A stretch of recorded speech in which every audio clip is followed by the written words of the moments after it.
You're tuning into Black and White Sports on YouTube.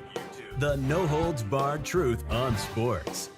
The main event starts. All right, Black and White Sports supporters. Well, when the mainstream sports media, particularly one with the kind of ideology behind it as the Washington Post, this is a sports media outlet that is certainly going to be more in line with the old WNBA fandom, which, when this kind of article drops, should worry Cathy Engelbert a great deal. Because now the outlets that have normally shielded the WNBA from, people with common sense, right? Normally, this kind of outlet is ones that love to refer to fans as being toxic or the new fandom, yada, yada, yada, right? They're normally coming after the new fans to this league, not new fans to sports. But they are not in this case. In this case, they're calling out the WNBA and Cathy Engelbert. Why? Because of the officiating. The WNBA's officially got a real problem. Because one of the institutions that's used to taking care of the league and sheltering the league and worshiping the league's sensibilities, you've lost them. You've lost them. You've lost that support. And so now a lot of attention is coming out. I mean, this article is coming out yesterday, heading into All-Star Weekend. And they're calling out the officiating and how bad it is in this league. The WNBA should change its logo to a bruise. That's the first line of this article. Wow. Forget that little silhouette of a woman rising for a shot. Just use Caitlin Clark's arm or leg with a purple discoloration. It's more fitting. Woo-wee. Shots fired. Or Kelsey Plum's or Nafisi Collier's. Also, the league's motto ought to be, quote, no call. The chronically lousy second-rate officiating has led to such a hard play uglification, that's a good word, of the game that it has become the storyline of the season. Clark is out again because of another groin injury, possibly aggravated after she took a knee in the abdomen from J.C. Shelton of the Connecticut Sun on Tuesday night. No call. Shouldn't surprise anybody at this point that they didn't call it, especially on another player towards Caitlin Clark. Yeah, oh hell, the referee's going to swallow that damn whistle. Everybody crapping that whistle out, it's going to come out like corn, still intact, for lack of a better way of putting it. I hate to get visual, but it drives the point home, does it not? I mean, let's be real. Perhaps she's out because of the hooking and hammering she took from the Dallas Wings a couple of nights earlier. No call. Either way, she's out for the WNBA All-Star game.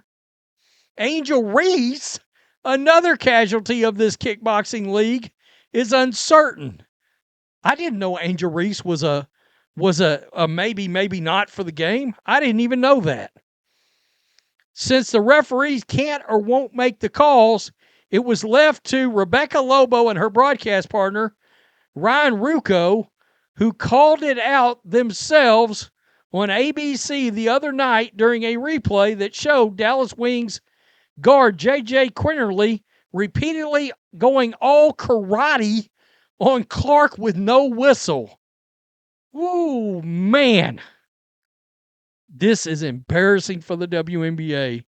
Quote, there's a grab, there's a hold, there's a grab.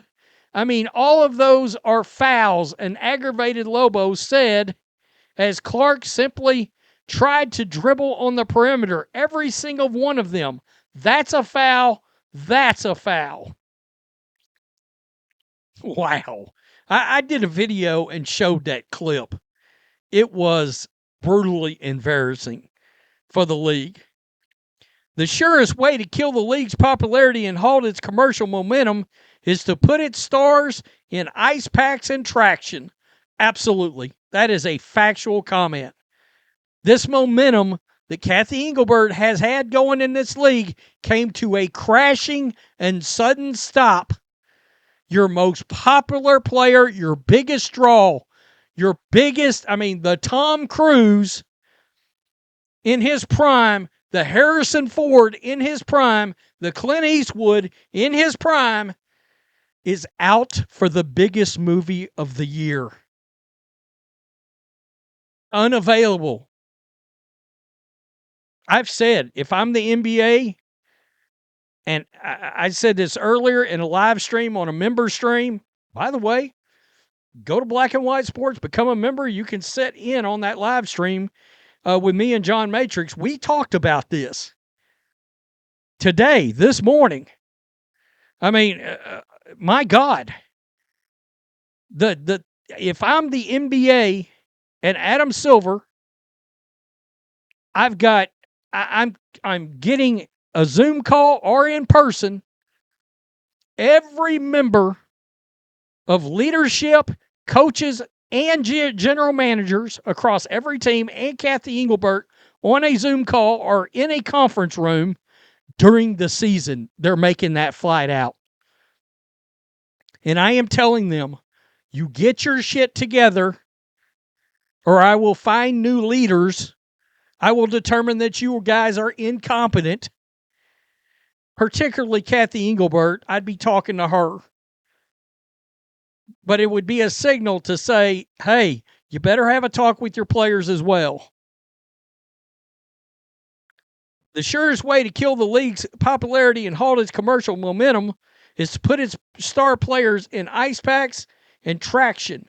Yet that's what's happening as the All-Star break approaches, according to kinesiologist and blogger Lucas Seehafer, that's not Schaefer, Seehafer, who studies the health of the league.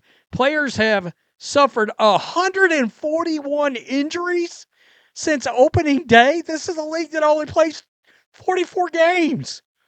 There are just 179 active players in the league, and teams have played just 40, it says just 44 games apiece. No. Oh, the teams play just 44 games. Yeah, they've only played like on average 20 or 22 as of right now, and you've had that many injuries. That's some ugly math for Commissioner Cathy Engelbert, who is demonstrating all the firmness of a silk dress in meeting this problem. And it will remain a problem, potentially even a dangerous one, until she picks up the phone and demands officials blow whistles at a higher rate. We're not just talking about wrist and ankles here. By Seehafer's count, there have been 57 head and neck injuries in the past 2.5 seasons. Nor is Clark the only star player, an all-star player, linchpin who have missed significant time. So have Collier, Jonquel Jones, Sabrina Ionescu, Asia Wilson, Alyssa Thomas, Ryan Howard, and Kaylee Copper, among others. It would go on to say, I've read this article before we started it, to say that the backcourt players, the guards and small forwards, have been particularly getting crushed here. It goes on to also talk about Kelsey Plum when she went on that rant about a month ago about the refs, talking about she's getting the effing, it's an F-bomb tirade she went on about scratches on her face, on her body. She ended it with like, F, I'm over it. I mean, she's a great player. You're putting her ass at risk. This is a bad sign for the league. That's an awfully brutal article to have surfaced right before the All-Star game by a sports media outlet that normally covers Cathy Engelbert's ass in the WNBA. Instead, it's a seething article. One of the few accurate articles you'll ever see from the mainstream media these days, but that's accurate. Hauled them out. I also saw a related article they did about how much they're paying these refs, yada, yada, yada. It's embarrassing. It's embarrassing. Look, get some truly competent refs, hire them in, pay them actual money. It's going to cost you money to get good ones. Yeah. Tell me what you think, black and white sports supporters. It's a bad look. And now, Cathy Engelbert, Adam Silver, your commissioner, officially in the media crosshairs. Peace. I'm out. Till next time. This is the time to voice your displeasure. I just hot off the press. Use promo code CC22. I will have a link for this shirt in the comment section pinned. Save Caitlin, fire Cathy. Thanks for watching the show. Be sure to like, comment, and subscribe. Be sure to tune in next time on Black and White Sports.